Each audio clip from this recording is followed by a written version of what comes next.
Tai Tam Tuk by George Adams. Continued. Chapter 8. I'm not awfully good at holding clients' hands, especially men's hands. You sit with them and usually they smoke without inhaling, or they inhale too deeply. They drink too much, play with their phones, or just look like wild animals in the headlights, waiting for some kind of easy deliverance. Sometimes there's a little whimper or a sigh or a hard swallow. They may even begin to talk about their early childhood. Anything can happen really, and at such moments I feel very much like a professional, a mental health professional. Junior was being quite good. He only went to the window every 5 minutes and only fussed with the cushions and the lamp shades every 10. He changed his shoes several times, as if there were ever a perfect pair of shoes for making a ransom drop. He brushed his teeth 3 times and washed up twice. He didn't talk much. When he did, it was mostly to offer me more soda water or more potato chips. The TV was on, but the volume was off, which fortunately is the way I nearly always watch TV. "It may be a long night," I said at last. "You might want to lie down and get some rest. No need to sleep exactly." "Will it be all right? Is she still alive?" "I think so. They're not all that interested in money. If they were, there'd be a good chance she'd be dead by now. I think the money they're asking is just to cover expenses and for form's sake, or for some little hood's gambling money. And as delivering her is the main aim of the operation, they won't harm her." Put like that, I half believed it myself. "That's good," he said, and stretched his well-toned length along the sofa for a whole minute before returning to his nervous cower and inexpertly setting fire to another Marlborough Light. At last, I couldn't stand it any longer. "The only thing that's gnawing at me a little, Alex, is why anyone would want to kidnap her. Can you enlighten me on that?" "No idea." "Well, I'll let you in on a secret. She wrote to her dear mummy straight after you announced you had killed your father and took the blame for it herself. Within a few hours I'm hired to find her and possibly play fall guy. Then along come 2 men in a car and take her away. Perhaps they were part of the same operation. Perhaps they weren't." "But why would anyone want to kidnap her?" "Call it protective custody if you like, to stop her going to the press or to the police. It's election week after all." "So you think Mrs. Chow kidnapped her own daughter?" "Stranger things have happened." "So no harm will come to her then?" I made myself nod. The call came at 20 minutes to midnight. I was listening to the speakerphone. First we heard Adeline saying a few words, but it could have been a tape. The kidnapper spoke harsh, low-class Cantonese with a mainland slant to it. The call was longer than it needed to be, as if they didn't really worry about traces. Junior mentioned he had a companion and who he was. That didn't shake their end one bit. We were to drive immediately to a lay-by where the hiking trail started near the bridge at Tai Tam Tuk reservoir, and await further instructions. If we were followed by police or by anyone else, the deal was off. They didn't sound menacing. They sounded calm and just plain devious. I didn't like it at all. We went down to the car park and got into Junior's red Alfa Romeo. It rode and sounded smooth, aggressive and rich. We drove past the Mahang housing estate, which now looked strangely ghostly in the calm of Stanley. Then we turned left at the bottom of the road and took the first of the grand turns on the narrow Tai Tam road. Now it was the steep bank up to the roundabout and a turn right, and we were on the coast road. It was a brisk night with the promise of a chilly early morning later on. Stanley Bay to our right looked serene and almost picturesque. There was very little traffic. A few taxis were hanging about the American Club, waiting for the late stragglers from the bar. The huge, high-rise fortress of the Manhattan complex was silhouetted against a moonlit sky. Junior drove calmly, resisting the urge I could feel in him to put his foot down and release his tension. The road wound and wound. Odd bushes and ferns tickled the door on our left and whispered to us like a curse or a caress. It was hard to say which. On my lap, in a Lane Crawford plastic bag, was the bundle of money in used $500 bills. Turtle Cove was below us now, and we saw the sinuous line of houses on the promontory looking even more unreal than usual. The beginnings of Tai Tam Tuk estuary spread out below us, and above we saw the line of the hills and the road leading to Sheko. A pair of joyriders on motorbikes whizzed past us. Another 200 yards, and the reservoir lurched towards us like a weird gulf of big brown void, sparkling dimly in the moonlight. We stopped in the little lay-by, as instructed. To our left, there, 20 yards down a wooded drive, was a changing room for hikers. It skirted the reservoir and was a likely observation point for a kidnap gang, if ever there was one. We waited. We didn't have to wait long. A slowly moving minivan came up behind us, slowed, paused a second and drove on past. It was jet black with tinted windows. Then Junior's phone rang, and he turned on the tinny speaker. "Where are you now?" said the voice in Cantonese, as bright and breezy as a Britisher coming in from a tiger hunt. "At the beginning of the reservoir, Stanley side." As if they didn't know. "Good. Now listen. Get out and walk to the beginning of the bridge. We'll call again when you get there. Take the money with you. Mr. Trelford should stay behind in the car. No tricks. We're watching your every move." Junior looked at me. He was pale, petrified, and seemed to have aged a decade. "You better do what the man says," I said calmly. "No funny stuff. Cross them, and they might just start shooting." I got out of the car with him and stood by the open door. He took the bundle of money from my hands and walked down the road. After 20 yards, he turned right. He would be at the beginning of the bridge in a matter of minutes. I then knew what I had to do. I bent down as if getting back into the car, but I didn't. I crouched down and hit my belly and slammed the door. The eyes or field glasses of any observer in the hiker's hut must be on Junior by now, not on me. I waddled and crawled through the gravel of the pathway leading to the hiker hut and reached a small clump of bushes. There was the sound of rushing water down a little gully to my left, and it masked nicely the sound of my knees and my feet as I stood up and skirted the trees along the path up to the hut. The low concrete of it was brightly lit, but seemed a little less bright than usual. They'd probably taken out one or two of the fluorescent tubes. I smelt cigarette smoke on the air, and a short burst of that low static sound walkie-talkies make. I wished I'd brought a weapon with me, but I guessed my fists and a lot of hope would have to do.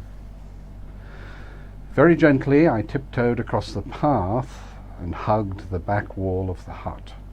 There were 2 openings above my head made of slatted pieces of glass. I took off my watch and turned its back to my eyes and lifted it on its strap to the beginning of the window opening. I could just reach it. I turned the back of the watch around. It wasn't a perfect mirror, but good enough in the circumstances. Something that looked like a small, wiry Asian was standing on the wooden bench inside, peering through the slatted glass window on the other wall. He probably had some binoculars trained on the road. I couldn't see the bulge of any weapon on him, and on the bench there was only a bottle of water and a packet of cigarettes.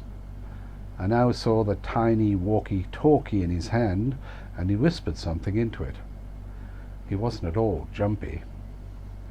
Gently, I tapped one of the slanted glass panels with my watch. He didn't notice. Then I walked round to the side door by the pathway and tapped again.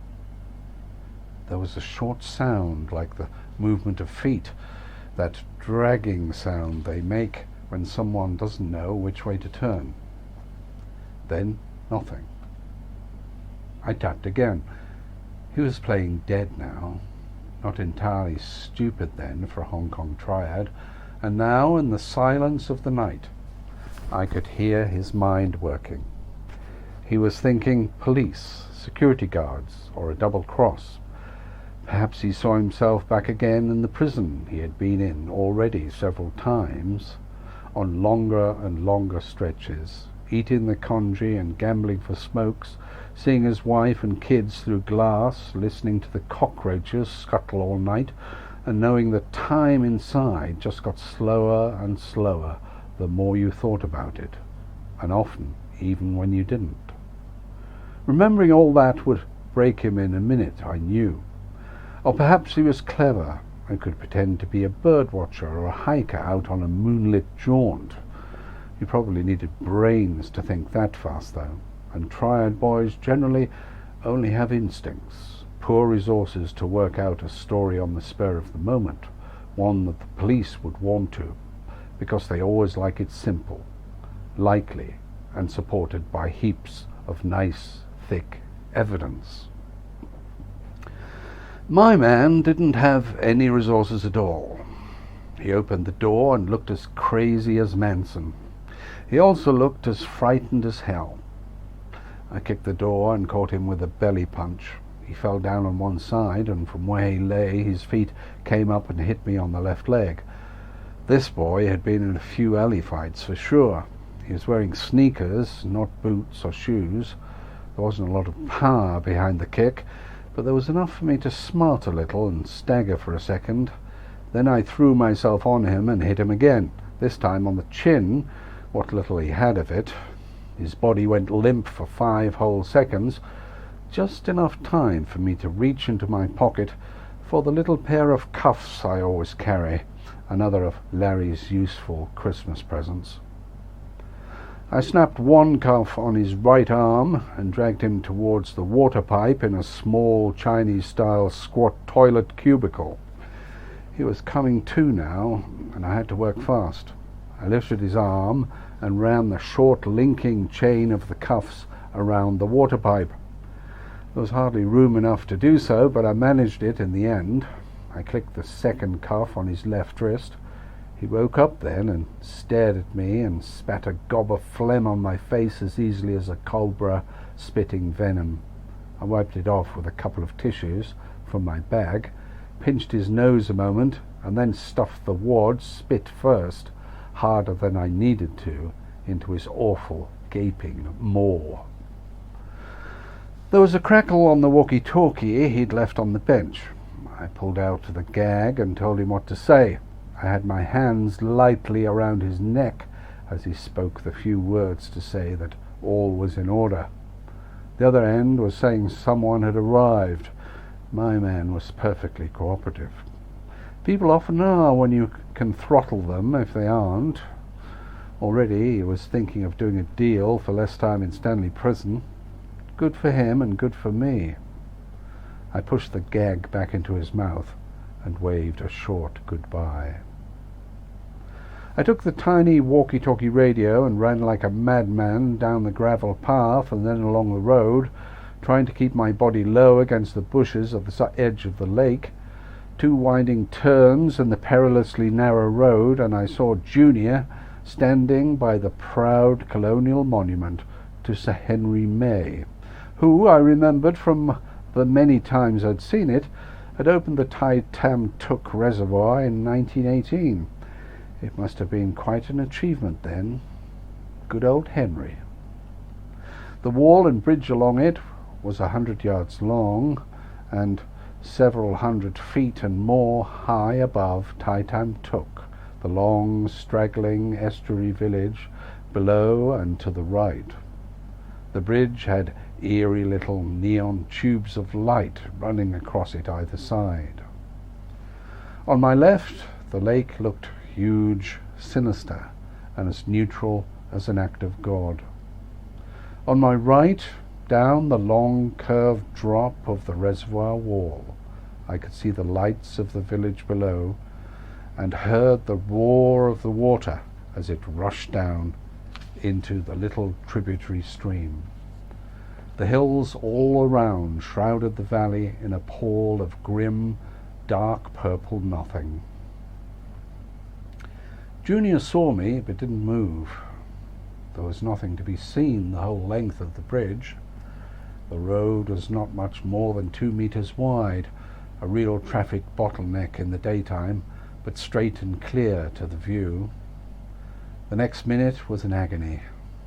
Time was in the grip of all that space, all that helplessness. There was nothing human about time anymore. No human watch or clock could measure it. It was going its own merry way without thinking about us at all. Nothing we could do or say would hurry or slow or make it even slightly more bearable. It was time with a big T, torturing us a little just for the hell of it and reminding us who's boss. At last we saw the dark minivan turning the curve at the other end of the road. It was moving as slowly as a president's hearse. It reached the middle of the bridge and suddenly stopped. Junior, strangely, knew exactly what to do. He wasn't shifting feet or looking dumb this time. I wondered why he hadn't called. Perhaps he'd been instructed not to, or perhaps he really was in his usual funk. There was a sound of the side van door being slid open. A figure got out, which didn't look like a hoodlum. It stood there. It was impossible to say if the figure was being held or restrained. It just didn't budge. Junior was marching now, and he held the bag of money forward like a Roman tribute. He reached the front of the van, and its long, curving windscreen caught a little of the neon lights. There was a short exchange of words I could just about hear, but not make out. Then it happened. The figure of a strong, tall man emerged from the driver's side and rushed towards Alex, sung, with clear violence in mind. Another burly figure approached the lad from the other side. There was a struggle for a moment and a flailing of arms. The money dropped to the ground. The men got their hands around Junior's legs and under his arms and got him onto the wall. It was a grim, dirty, desperate wrestling match, and Junior gave all he had, trying to free his arms, then his legs, to hit the ground somehow and roll and kick. But it was all of no use at all.